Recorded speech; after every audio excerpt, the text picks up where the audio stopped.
నమస్తే అండి. Welcome to modern poet Madhuri's kitchen. చాలా ఆరోగ్యకరమైన మిల్లెట్ రొట్టెలు. అదేనండి పూర్వకాలం ఎక్కువగా అప్పటికప్పుడు చిరుధాన్యాలతో చేసుకునేవారు కదా, అలాంటి రొట్టెలు ఒక చిన్న రొట్టె అనమాట ఇది. ముందుగా ఇవి గంట్లు సజ్జలు అంటాం కదా, అవి మనకు కావాల్సిన క్వాంటిటీ నేను ఒక 1/2 కిలో తీసుకున్నాను. శుభ్రంగా ఇసుక మట్టి లేకుండా 4 hours నానబెట్టుకోవాలి. నానబెట్టిన వాటిని మెత్తగా కాకుండా మరీ గట్టిగాను కాకుండా కాస్త మోస్తరుగా మిక్సీ పట్టేసుకోండి. మనకి ఇప్పుడు దంచడం చెరగటం అవి వీలు అవ్వదు కదా, లేదు అంటే ఇది ప్రాసెస్ వేరేగా ఉంటుంది. శుభ్రంగా దంచి చెరిగి రవ్వ చేసుకోవాలి. ఆ రవ్వని వరిపిండితో వరి నూకతో మిక్స్ చేసి రొట్టె చేస్తారు. కాకుండా సింపుల్ ప్రాసెస్ అన్నమాట ఇది. ఇలా మెత్తగా బరకగా ఇలా గ్రైండ్ చేసుకోవాలి. చిన్న గరుకు ఉండాలన్నమాట. ఇలా చేసుకున్న దాన్ని ఒక గిన్నెలోకి తీసుకుని మనం తీసుకున్న క్వాంటిటీ చూసుకోవాలండి. దీనికి ఒక కాఫీ కప్పులో 1/2 కప్పు సన్నటి వరి నూక, అదేంటి బియ్యపు రవ్వ అంటాం కదా, బియ్యపు రవ్వ, రుచికి సరిపడా ఒక 1/2 స్పూన్ సాల్ట్ వేసుకుని ఇంకొక 1/2 కప్పు నీళ్ళు పోసుకుని మనం ఇడ్లీ పిండి మాదిరి కలుపుకోవాలి. ఇడ్లీ పిండిలాగా కలుపుకుని వీలైతే ఒక 2 hours మినిమం 1 or 2 hours అలా వదిలేసేయండి. అప్పుడు కొంచెం పెర్మెంట్ పులుస్తుంది కదా, పులిస్తే రొట్టె చాలా బాగుంటుంది. కొద్దిగా నీరు యాడ్ చేసుకుని గరిటె జారుగా కలిపి పక్కన పెట్టుకోవాలి. ఇది ఈవినింగ్ స్నాక్స్గా తినొచ్చు. నైట్ భోజనం మానేసి అలా కూడా చిన్న పీస్ తింటే సరిపోతుందండి.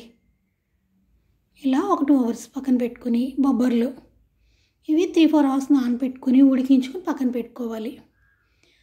బొబ్బర్లు లేని వాళ్ళు శనగపప్పు అన్న వేసుకోవచ్చు. దీంట్లోకి మోస్ట్లీ బొబ్బర్లే వేస్తారు ఎక్కువ మా అటు సైడ్. 2 hours అయిపోయిందండి. మనం పొద్దున్నే నానబెట్టేసుకుని 2 o'clock ఇలా మిక్సీ చేసి పక్కన పెట్టేసుకుంటే నైట్ ఈజీగా రొట్టె వేసేసుకోవచ్చు. ఒక 1/2 స్పూన్ జీలకర్ర, ఉడికించిన బొబ్బర్లు, చూసారా గంట్లు, బొబ్బర్లు, జీలకర్ర ఇవన్నీ కూడా హెల్దీ కదా. రుచికి సరిపడా కారం, పచ్చిమిరపకాయలు వేసుకోవాలి. వీలైతే చేతితో శుభ్రంగా కలుపుకోండి. ఈ పచ్చిమిరపకాయ కారం అంతటికీ పట్టేటట్టు నొక్కుతో కలుపుకోవాలి.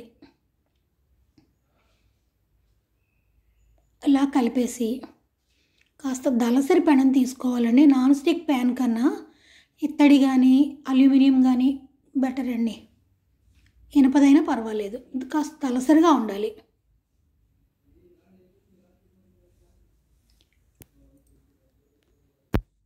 దలసరి కడాయిలో ఒక 2 స్పూన్స్ ఆయిల్ వేసుకుని, దీనికి ఆయిల్ పెద్దగా పట్టదండి.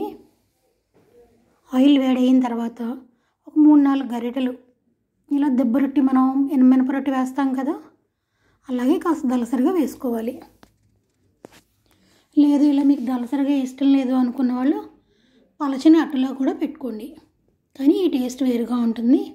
ఇలా 4-5 గరిటెలు వేసి అలా మీడియం ఫ్లేమ్లో బాగా 6-7 నిమిషాలు అలా వదిలేసామనుకోండి, ఇలా వేగిపోతుంది కంప్లీట్గా. తిప్పుకునేటప్పుడు ఆయిల్ వేయాల్సిన అవసరం లేదండి, సరిపోతుంది. ఇది ఎక్కువ ఆయిల్ పీల్చదు. కాకపోతే మీడియం ఫ్లేమ్లో కానీ లో ఫ్లేమ్లో కానీ మూత పెట్టి అలా మగ్గించాలి. రొట్టె కాలిపోయిందండి. ఇప్పుడు తీసేసుకొని ఇంకొక రొట్టె, అదే మనం చిన్నగా వేసుకోవచ్చు, మొత్తంగా కూడా వేసుకోవచ్చు. ఫస్ట్ టైం చూసే వాళ్ళైతే తిప్పటం రాదు కదా, కొత్తగా నేర్చుకునే వాళ్ళకి చిన్నగా కాల్చుకోండి. కానీ వారానికి ఒక 10 రోజులకు ఒకసారి ట్రై చేయండి. చాలా హెల్దీ రొట్టె అన్నమాట. పూర్వం నాయనమ్మ వాళ్ళు మొత్తం 1/2 కిలో రొట్టె ఒకటే సింగిల్ రొట్టె వేసేవాళ్ళు. దాన్ని కట్ చేస్తే పిజ్జాలాగా ఇంతంత కేక్ లాగా బన్ లాగా వచ్చేది. చిన్న పీస్ తింటే ఇంక నైట్ మొత్తం ఆకలి ఉండదు అన్నమాట. చాలా హెల్దీ అండి, ఒకసారి ట్రై చేసి చూడండి. చాలా చాలా హెల్తీ రొట్టి, గంట రొట్టి. ఇలా ముక్కలు ముక్కలుగా కోసుకోవచ్చు. దీనికి చట్నీ కూడా, స్పెషల్గా చట్నీ కూడా అవసరం లేదండి, ఇలా తినేసేయచ్చు మనం. వీలైతే ఉల్లి చట్నీ చాలా టేస్ట్ బాగుంటుంది ఇందులోకి. ఒకటి ఇలా మొక్కలు కోసేయడం, ఒకటి చేత్తో ఎరపతో ట్రై చేస్తే ఎలా వచ్చిందో చూడండి. ఏదేమైనా మధ్య మధ్యలో బొబ్బర్లు తగులుతూ, నచ్చిన వాళ్ళు చిన్న అల్లం తరుకు కూడా వేసుకోవచ్చండి ఇందులో. తప్పకుండా మీరు మీ పిల్లలకి పెట్టి చూడండి ఒకసారి. సరే అండి, ఇలాంటి రొట్టెలు చాలా ఉన్నాయి. ఒకసారి మొత్తం ఛానల్లో ట్రై చేసి చూడండి. Modern poet Madhuri's kitchen. Like and subscribe.